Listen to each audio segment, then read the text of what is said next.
항상 신앙 공동체는 지금 삶의 여정 가운데 살아 역사하시는 주님에 대해서 경험하고 그분과 교제하는 것, 주님은 말씀을 통해서 또 어떤 신앙 공동체의 그 대화를 통해서 보고 듣는 것을 통해서 계속해서 우리에게 들려주십니다. 우리가 깨달아 알 수 있도록 계속해서 주님은 들려주시는 거예요. 그래서 길을 갖춰 앉았다가 이제 예수님이 지나간다는 소식을 듣고 소리 질러서 불쌍히 여기소서. 그러니까 예수님이 지나간다는 소식, 그리고 그 소식 때문에 믿음이 생기고 그 믿음은 간절한 행동으로 표출됩니다. 눈이 보이지 않는 상태 가운데서 예수님이 지나가시는데 어디쯤 어떻게 가신지를 모르잖아요. 그들은 계속해서 소리쳤을 것입니다. 모든 구원의 사건, 치유와 회복. 그러니까 이들은 길거리에서 구걸하면서 예수님이 어떤 사람들을 치유하시고 회복시키시고 또 눈먼 자를 고치시고 또 여러 가지 기적과 능력을 행하셨다라는 그 사실 자체를 그들은 분명히 기억하고 들었을 것입니다. 그래서 항상 우리는요, 우리 귀를 어디에 노출하냐가 중요합니다. 항상 은혜가 있는 곳에 귀를 열고 노출시켜야 되고요. 불만과 불만족, 여러 가지 이제 불평이 있는 곳에 귀를 노출시키면 우리가 은혜 가운데 온전한 삶을 살아갈 수가 없어요. 그래서 은혜가 있는 곳에 귀를 노출시키고 하나님의 말씀이 들려지고 그것을 통해서 온전한 행함의 단계로 나아가야 되는데 오늘 말씀 가운데 두 맹인은 듣고 계속해서 듣다가 예수님이 누구인가? 다윗의 자손 것이 아니라 메시아 자체를 이야기해. 하나님의 아들 메시아 자체를 다윗의 자손으로서 말씀하고 있습니다. 근데 여기서 보면은 31절 볼까요? 무리가 꾸짖어 잠잠하라 하되 더욱 소리질러 이르되 주여 우리를 불쌍히 여기소서 다윗의 자손이여 하거늘. 30절에 다윗의 자손, 31절에 다윗의 자손이라는 말이 반복해서 나오게 됩니다. 그런데요, 무리가 꾸짖어서 이르되 많은 사람들, 이 무리 가운데서 이제 제자들도 포함됐겠죠. 제자들은 지금 예수님은 막 이제 예루살렘에 입성하셔가지고 이스라엘의 왕의 자리에 오르셔야 되는 거예요. 시간이 없어요. 맹인하고 만나서 이야기하고 치유하고 거기에는 전혀 관심이 없습니다. 수많은 사람들이 이제 나중에 이제 종려나무 가지를 흔들었던 그 사람들이 될 수도 있을 것이고, 예수님이 예루살렘 입성 자체는 어떤 메시아로서, 이제 메시아는 승리의 상징이고 왕의 상징이거든요. 왕으로서 승리자로서 이 땅에 오셨다라고 생각을 했는데 주께서 십자가의 사건을 통해서 인류의 죄를 구원하는 그 죄와는 상관없이 로마로부터 계속해서 환난과 어려움을 당하고 억압받고 있으니까 어떤 정치적인 독립을 꿈꿀 수 있는 존재로서 그 일들을 행하셔야만 하는 존재로서 그 리더로서의 역할을 감당하길 원했던 거죠.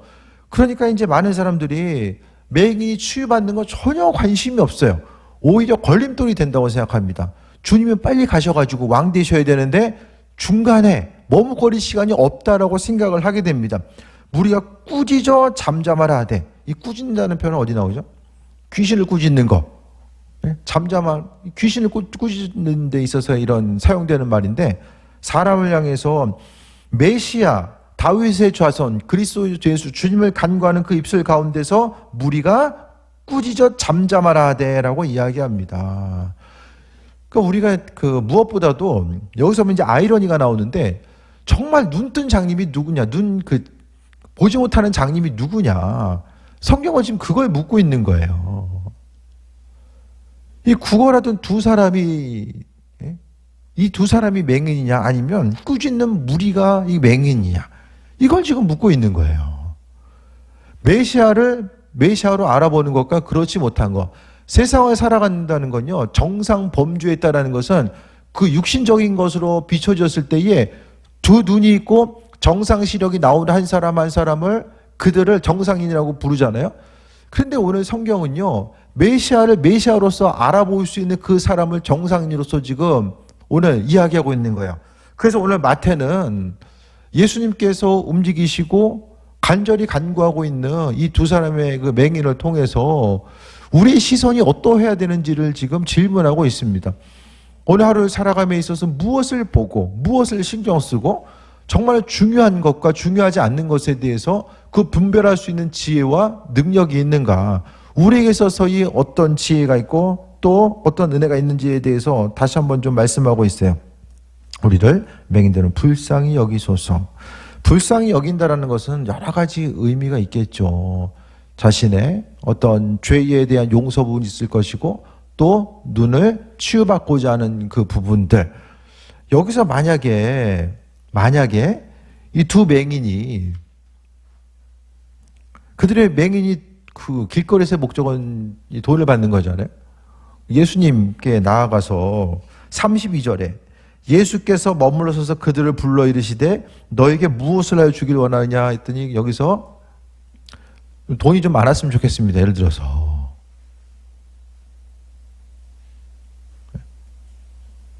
돈이 좀 많았으면 좋겠습니다. 무엇을 하기 원하느냐? 돈 좀 많았으면 좋겠는데요. 우리의 기도는 혹시 그렇지 않습니까? 주님이 무엇을 해주길 원하느냐라고 했을 때에 이 뭔가 대화가 격이 맞아야 되잖아요, 사람이. 격이 맞는 대화.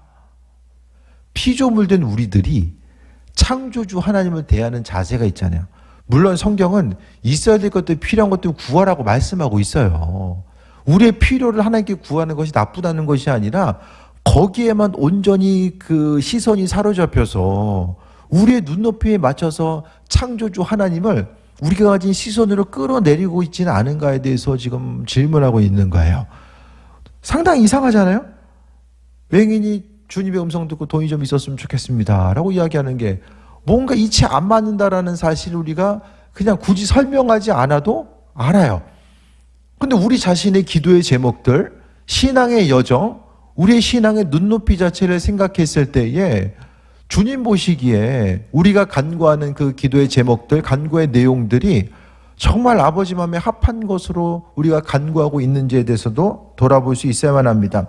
우리를 불쌍히 여기소서 다윗의 자손이라고 합니다. 이 불쌍히 여기소서라는 내용 가운데서는 마음의 간절함과 기대함과 소망함, 보지 못했기 때문에 그로 인해서 당했던 억압과 서러움, 경제적인 어려움들, 관계로부터 끊어진 것들, 또한 신앙 공동체에 속하지 못했던 여러 가지 다양한 어려움들이 그 안에 불쌍히 여기소서라고 하는 이 한마디 속에 너무나도 많은 부분들이 함축해서 이 안에 있는 거. 때로는 우리가 기도가 잘 안 나올 때가 있잖아요. 우리 인생 가운데 아픔과 어려움들이 정말 주님 향해서 불쌍히 여기소서라고 하는 이 한마디의 고백을 통해서 모든 것이 표출되는 또 그 순간들이 있을 수 있잖아요. 우리를 불쌍히 여기소서 다윗의 자손이여 하니라고 합니다. 부르짖고자 했을 때에 꾸짖어 잠잠하라. 내가 주를 향해서 간구하고 나아갔을 때에 주변의 반응 자체가 이렇게 있을 수도 있어요.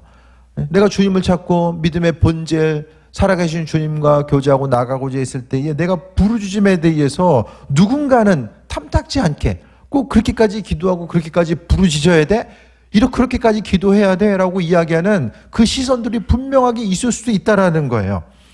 하지만 우리가 생각했을 때에 멈추는 것이 아니라 오늘 본문 가운데 두 맹인 두 사람은 더욱 소리질러 이르되 주여 우리를 불쌍히 여기소서 다윗의 자손이여. 똑같은 얘기를 반복해서 하고 있어요.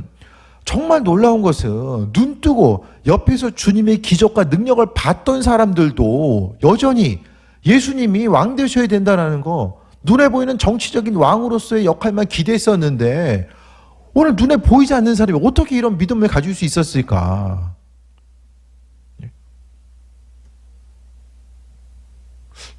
매번 보니까 별로 신기하지 않으시죠?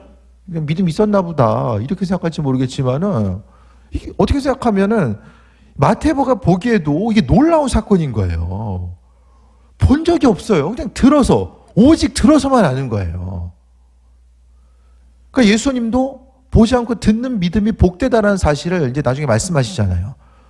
우리의 신앙의 여정 가운데서 항상 날마다 봐야 되고 내가 경험해야 되고 증명돼야 되고, 그러니까 우리의 믿음의 여정이 하나님은 이미 충분한 것으로서 우리에게 비춰주시고 보여주시고 들려주셨는데 주님은 그분의 왕 되심을, 창조주 하나님의 아들 되심을 우리에게 날마다 무언가를 계속해서 하셔야지만이, 다시 말씀드리면 그분의 왕 되심을 우리에게 날마다 증명하셔야지만이 우리가 그분을 믿고 나아가고 때로는 그분이 잠잠하거나 아무 말씀하지 않으신 것 같으면은 정말 이분이 살아계셔서 내 인생 가운데 역사하시는가? 그것에 대해서 이제 의심할 때가 생기잖아요.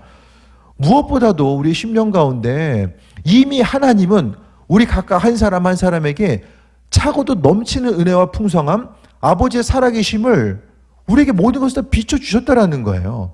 근데 우리가 계속해서 주님을 향해서 삶에 있어서 나타나는 필요들, 해결해야 될 문제들, 거기에 몰입돼서 주님을 향해서 계속해서 구하고 간구하기만 하는 것. 그것이 온전한 신앙의 형태는 아니라는 거예요. 그래서 무엇보다도 이 맹인이 가졌었던 그 모습, 무엇보다도 듣고 믿음이 생기고 그 믿음이 단순한 것이 아니라 누군가 방해를 하고 조용히 하라고 이야기한다라고 할지라도 꾸짖어서 이야기했을 때에도 이들은 그것에 대해서 아랑곳하지 않고 불쌍히 여기셔서 다윗의 자손이요. 이렇게 할 수 있었던 것은 예수님이 하나님의 아들, 인류 구원의 메시아로서의 역할을 감당하기 위해서 오셨다라는 것. 그 메시아를 만났을 때의 치유와 회복이 있고 능력의 역사를 경험할 수 있다는 사실 자체가 그들의 마음속에 믿음이 확고하게 자리 잡았기 때문에 그들은 전심을 향해서 주님께 나아갈 수 있게 되었던 것을 봅니다. 그럼 우리가 신앙의 여정 가운데 오직 주님만 바라보고 주님만 보여야 되는데 여러 가지 다양한 것들. 그러니까 세상이 너무 밝은 거예요. 세상이 밝으니까 어떻게 됩니까? 하늘의 별이 보이지 않아요. 너무 밝으니까. 주님께서 빛 되시고 인도하시고 함께 하시는데 세상 가운데 계속해서 우리에게 영향을 주는 참 빛이 아니라 거짓된 빛 자체가 우리에게 비춰짐을 통해서 우리가 주님보다 더 큰 빛이 옆에 있는 것 같아요. 그러니까 주님보다 더 크게 옆을 바라보고 그것을 더 귀하게 여기고 소중하게 여기는 것. 하나님의 음성과 인도하심은 그분을 창조주로서 믿고 바라보고 그분을 향한 온전한 믿음이 있는 이들에게 주께서 은혜로 베풀어 주신 것이 바로 은혜의 빛된 모습입니다. 이 맹인 두 사람이 어떤 삶을 살아갔는지 정확히 나오지 않지만은 성경 가운데서 이들은 다른 주님의 제자들도 보일 수 없었던 아주 놀라운 사건, 듣고 예수님을 눈으로 본 적도 없지만은 하나님의 아들 그리스도 예수 메시아로서 선포하고 나아가는 이 모습들이 비춰지게 됩니다. 믿음이 있으면요, 그 믿음이 간절함이 되고 믿음만큼 행동하고 움직입니다. 믿음만큼 움직여요. 그러니까 내 안에 믿음은요, 믿음이 있는지 없는지 어떻게 하는가? 그것은 사람의 삶의 행동을 통해서 드러나고 증거될 수밖에 없다라는 거예요. 믿음만큼 움직이고 믿음만큼 주를 향해서 가치와 의무를 두고 또 그분이 인도하심과 예비하심을 바라보는 거죠. 예수께서 머물러 서서 그들을 불러 이르시되, 다른 사람들은 다 꾸짖어 잠잠하라 하는데 예수님의 뜻과 인도하심, 그분의 시선은 누굴 향하고 있습니까? 예수님을 하나님의 아들로서 믿고 그분을 향해서 간구하는 그 한 사람 한 사람에게 멈춰 있다라는 거예요.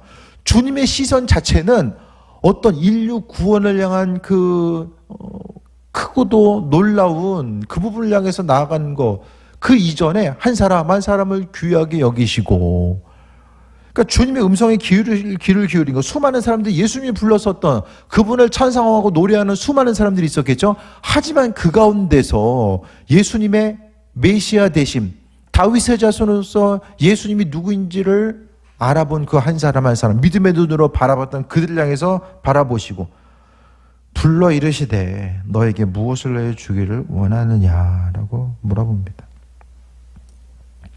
이르되 주여 우리 눈뜨기를 원하나이다. 너에게 무엇을 나여 주길 원하느냐? 솔로몬에게도 물어보셨잖아요. 무엇을 내주길 원하느냐? 주님은 항상 우리를 향해서 무엇을 해주고 싶어 하시는 것 같아요. 말씀 가운데 있는 하나님은 우리를 향해서 항상 그분 안에 있는 풍성하고 존재한 것을 우리에게 주길 원하시는 분이죠. 근데 신앙 공동체 가운데서 본질과는 전혀 상관없는 것에 가치와 의미를 두고 있다라고 한다면, 그것에 의미를 두고 있다라고 한다면 본질 아닌 것에 있어서 주님은 그것을 채워주시지 않는다라는 거예요. 그래서 신앙의 본질 가운데 너에게 무엇을 해주길 원하느냐라고 물어봤을 때에 맹인 여기서 돈이 더 있어야 되겠습니다 라고 이야기한 것이 아니잖아요. 우리에게 있어서 주님께서 동일하게 이 시간 물어보신다면 우리가 뭐라고 대답을 할 수 있을까? 맹인은 뭐라고 대답합니까? 이르되 주여. 이 주여가 다윗의 자손이라고 이야기하고 주여, 이 주인, 이 메시아를 이야기하는 거예요. 예수님의 하나님 아들 되심에 대해서 알아본 사람들이 많지 않은 그때에 오늘 이 두 맹인은 예수님 향해서 주님이라고 부르고 우리 눈뜨기를 원하나이다 라고 합니다. 맹인이 눈뜨기 원하는 건 당연한 거죠. 예수님도 그들이 눈 뜨는 것을 바라는 것을 왜 모르셨겠어요? 하지만 그들이 입술로 고백하며 그들이 가지고 있는 믿음을 입술의 고백으로서 확증하길 원하셨던 거예요. 우리가 기도 안 해도요, 주님 우리가 무엇을 원하고 우리의 삶에 있어서의 필요가 무엇인지를 다 알고 계세요. 그럼에도 불구하고 기도하라는 것은 이 기도의 순간이 여러 가지 어떤 그 기도의 분량을 쌓아가지고 마일리지 쌓는 그 개념이 아니라 기도하는 순간은요, 그 어느 순간보다 그리스도 예수 주님께 집중하는 시간이거든요. 기도하는 그 시간만큼은 다른 곳에 방해받지 않고 아버지께 집중할 수 있는 시간이에요. 영적인 지성소에 들어가는 시간이고 그분의 음성에 대해서 어느 순간보다 간절하게 기대하는 순간이 바로 기도의 순간입니다. 그러니까 우리가 그 기도라는 것은 어떤 내 육신의 필요를 구하기 위해서만 있는 것이 아니라 근본적인 것은 주님과 나와의 공유되는 소중한 시간이 기도의 시간인 거예요. 그렇기 때문에 그리스도 예수 주님이 하나님의 아들 되시고 창조주 되시고 그분이 주인 되심을 고백하는 사람들은 영적인 지성소 가운데서 주님을 만나길 원하고 세상 다른 어떤 기쁨보다 주님과 함께하고 그분께 내가 원하는 것들 또 내 마음의 소원들 뿐만 아니라 내 마음의 감정을 솔직하게 아뢰고 아버지의 선한 뜻이 무엇인지를 분별해서 아는 것, 더 쉽게 이야기하면 대화의 단계거든요. 그러니까 아버지가 소중하기 때문에 그분과의 그 관계성, 그분을 알아가고 만나고 또 그분과의 그 대화 가운데 있는 시간이 가장 소중한 것으로서 삶의 여정 가운데 다가오는 것, 친밀한 관계 가운데 있다 보니까 아버지의 선하신 뜻과 인도하심이 비춰지고 인도하심마다 나아가는 거예요. 다른 어떤 목적 때문에 그것을 이루기 위해서 내가 기도하고 나아가는 것, 믿음이 성숙하지 못하고 내 안에 그리스도 예수 주님의 생명이 작아져 있을 때는 그렇게 할 수도 있어요. 하지만은 시간이 지나면 지나갈수록 우리의 육신적인 생각이 아니라 내 안에 주님의 생명이 자라나고 더 자라나야 됩니다. 영적인 생명이 더 자라나야 된다라는 거예요. 그 영적인 생명이 자라나다 보면 그분 은혜 가운데 있으면은 아버지께서 은혜로 비춰주시고 함께 하시는 것들을 경험하게 되는 거죠. 벚꽃 많이 폈잖아요. 모르겠어요. 벚나무가 꽃 한번 이쁘게 좀 펴볼까? 그래가지고 죽을 힘을 다해서 꽃을 피우는지는 모르겠어요. 제 생각에는 해가 뜨니까, 온도가 맞고 해가 뜨니까 그 햇빛 아래서 꽃이 피는 게 아닐까라는 생각을 하게 되거든요. 우리의 삶의 여정 가운데서도 마찬가지입니다. 은혜 가운데 있다 보니까 아버지께서 지혜 허락하시고 분별력 허락하여 주셔서 정말로 이것이 어려운 문제가 있어도 그냥 하나의 지나가는 과정인지 아니면 그 일들을 향해서 하나님께서 바라시고 원하시는 일들이 무엇인지를 분별하며 나아가는데 그 분별력이 없으면 이거 해결한다면 죽을 것 같은 그 문제들로서 우리가 다가오게 되고 하나 해결하면 또 하나 다가오고 지나가면 또 다가오고 이런 날마다의 삶의 여정이 정말 주의 은혜로 충만하게 체험받지 않으면 언제 어떻게 무슨 일들이 우리 심령 가운데 다가올지 아무도 모르잖아요. 그러니까 우리가 무엇보다도 주님께서 우리 입술의 고백을 통해서 내 사정과 형편을 아뢰게 하시고 또한 입술로 고백한다는 것은 믿음이 입술로서 표출돼 나아가는 과정입니다. 믿음이 내 입술로 표출되면서 내 안에 있는 믿음이 뭔가 형체를 이루어 나가는 과정이 된다는 거예요.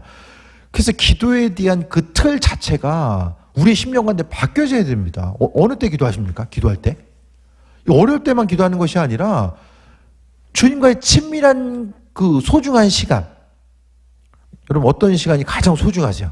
시간 가운데서. 어떤 시간?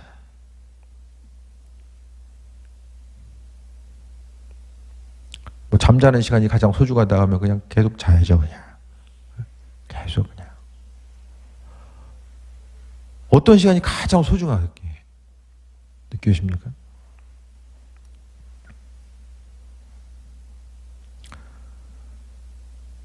식구들하고 밥 한 끼 먹는 게 그 소중한 시간이잖아요. 정혜 권사님, 저기 마지막으로 식사 같이 한 게 언제세요? 식구들 다 모여서.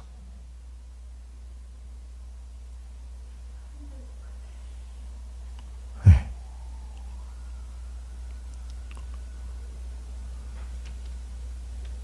그런 시간들이 소중할 수밖에 없잖아요.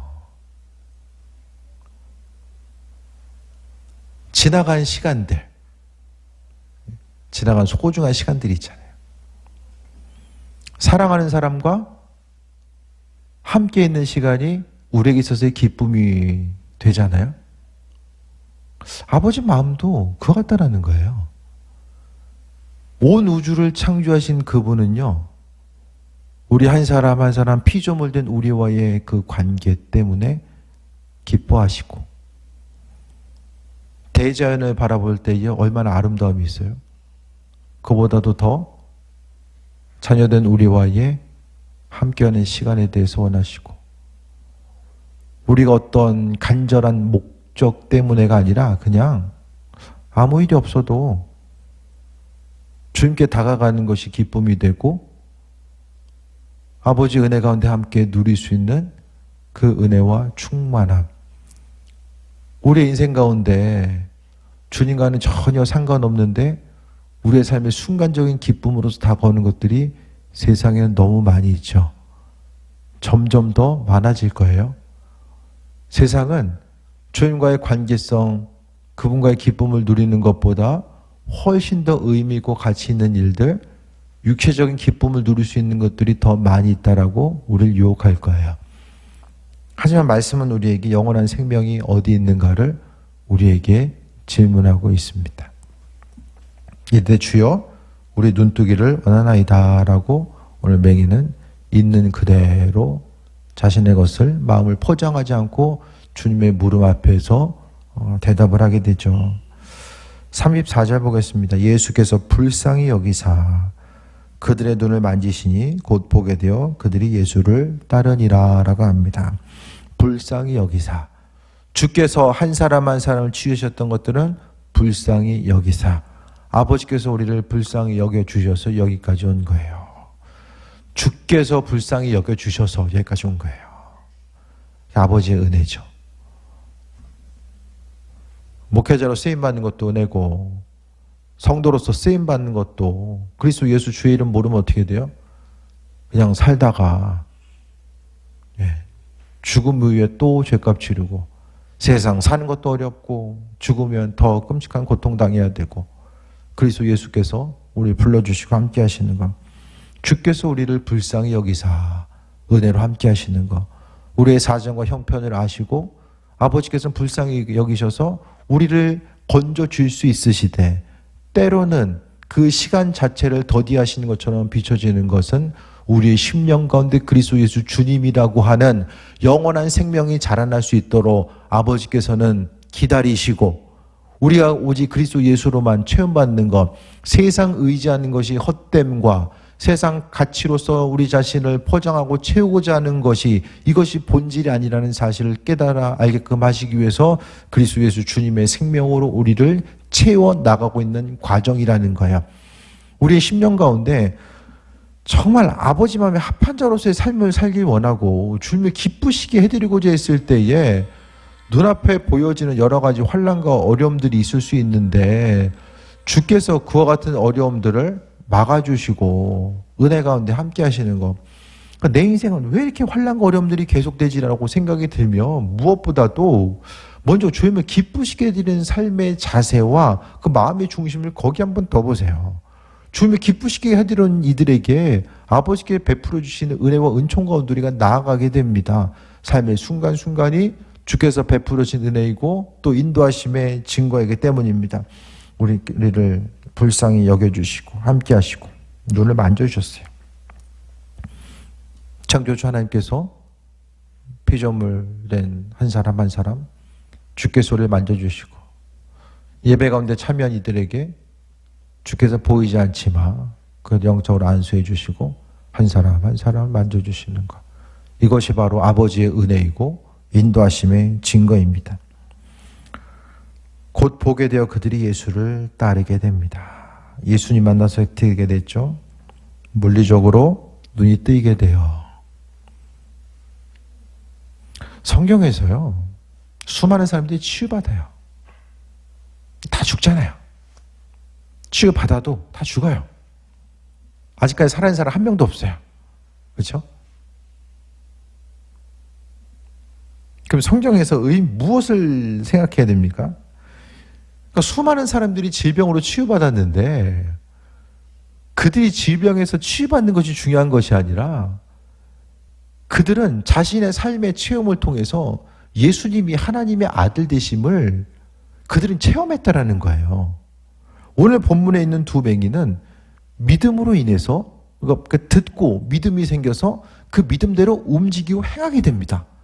예수님을 다윗의 자손으로서 선포하고 믿음을 가지고 있는 대로 그들이 삶을 통해서 표출하게 되고, 그 표현 자체가 주님 마음에 합한 것이 되어서 눈에 보이는 문제가 해결됐을 뿐만 아니라 영적인 생명이 그들에게 회복이 되고, 오히려 본문 가운데서 그들이 예수를 따랐다라고 합니다.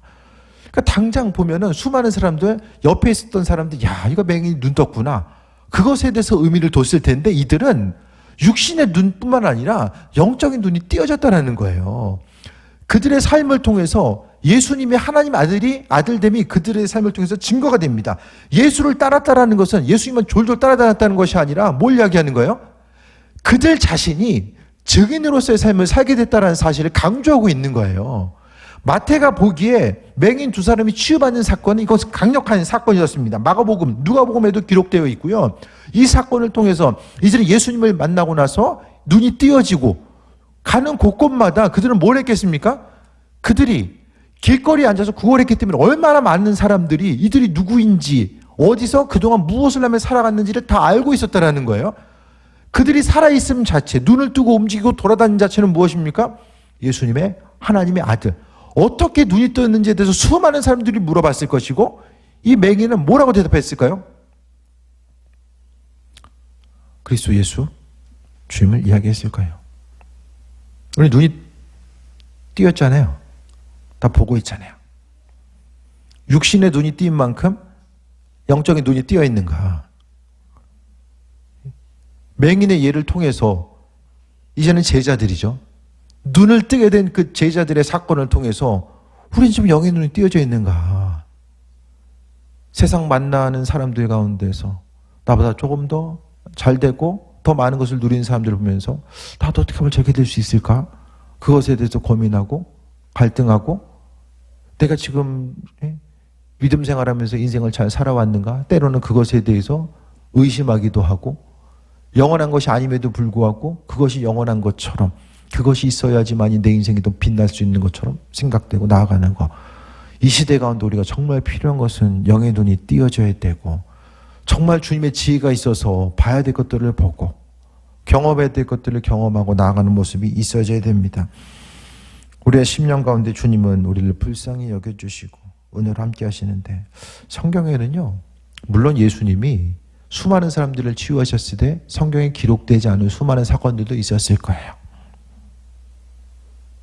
그런데 특별히 이 두 맹인이 치유받은 사건을 성경에서 기록하고 있고, 또 많은 사람들이 소망함과 소원이 있었을 때 기도 제목들이 응답되지 못한 경우들도 많이 있었겠죠. 무엇보다도 이 맹인이 가지고 있었던 기도의 제목이 하나님 마음에 합한 것이 되었고 주님은 응답하게 됩니다. 우리의 심령 가운데 가장 있어야 될 부분, 필요한 부분들 아버지께서는 알고 계시고 은혜로 역사하시고 함께 하시는데, 우리의 눈이 띄어지길 바랍니다. 우리의 인생 가운데 가장 소중하고 가치 있는 것이 무엇인지를 기억해야 되고, 여러 가지 의미 있는 것, 무엇보다도 하나님의 말씀이 우리 심령 가운데 들려지고, 내 인생 가운데 지금 가장 의미 있고 가치 있는 시간이 어떤 시간인가, 쉼을 얻고 평안함 가운데 사랑하는 사람들과 함께하고 여러 가지 있지만은 정말로 창조주 하나님을 창조주로서 대하고 믿음 생활이 우리에게서 어떤 보여지는 것으로 끝나는 것이 아니라 정말 생명이 있어서 눈먼저가 눈뜬 것처럼 삶에 있어서의 변화를 경험하고 그 변화를 통해서 그리스도 예수 주임을 증거할 수 있는 그 증인의 역할을 감당할 수 있도록 은혜를 베풀어 주고 계시고, 그 일들을 위해서 주님은 우리에게 지금도 눈을 뜨게 하시고 영적인 눈을 떠서 우리에게 주어진 소중한 시간들을 어떻게 보내고 마음과 생각이 무엇을 통해서 기뻐해야 되고 무엇을 통해서 슬퍼해야 되는지를 아버지께서 지혜와 능력으로 우리에게 지금도 비춰주고 계십니다. 항상 정말 주님은 우리 한 사람 한 사람을 바라보시고 기뻐하시고 오늘은 충만함을 역사하시는데, 우리가 가장 기쁨의 순간, 이 시대 가운데서 이 시간을 통해서 누릴 수 있는 가장 기쁨의 순간이 언제인지를 돌아보시고 그 기쁨의 순간이 주님과는 전혀 상관없는 것이라고 한다면 다시 한번 믿음의 여정 가운데 돌아보고 잠시 멈춰서서 버려야 될 것들, 취해야 될 것들, 본질 아닌 것임에도 불구하고 그것이 생명처럼 마음의 중심을 두고 있는 것이 있다면 내어 다 버리시고, 우리가 생명으로 취해야 될 것들, 내 안에 그리스도 예수 주님의 생명이 있는데 그 주님께서 허락하신 생명이 만약에 자라나지 못하고 항상 마땅히 자라나야 될 그때에 자라나지 못하고 있다고 한다면 다른 어떤 것보다도 우리 심령의 그리스도 예수 아버지의 생명으로 채움받아서 주님의 시선으로 세상을 바라보고 은혜 가운데 누려야 될 기쁨과 소망함이 무엇이고 이 분별력 가운데 나아가며 아버지께서 비춰주심 가운데 그 비치심 가운데 있으며 우리 심령이 회복이 되고 은혜와 기쁨이 소망함이 생기고 이 사단의 역사가 떠나가며 아버지께서 허락하신 은혜와 충만함을 날마다 경험하게 될 줄 믿습니다. 기도하겠습니다. 우리의 영적인 눈이 띄어지길 원합니다. 우리가 예수님을 대할 때에 하나님의 아들 창조주 그리스도 예수 그 메시아로서 주님을 바라보고 있는지를 돌아보게 하시고, 주님에게 구하는 것이 세상 헛된 것만 구하고 있지는 않은지를 돌아보게 해주셔서 본질 대신 주님을 바라보게 하시고, 우리의 심령 가운데 온전한 지혜를 허락하여 주셔서 그 지혜로 세상을 바라보게 하시고, 주님 주신 지혜로 더욱더 믿음 성장하게 하셔서 이 땅 가운데 존재하게 쓰임받는 이들, 주의 은혜 가운데 기쁨과 소망과 영광을 누리는 삶 될 수 있도록 역사옵소서. 예수님의 이름으로 기도드립니다. 아멘.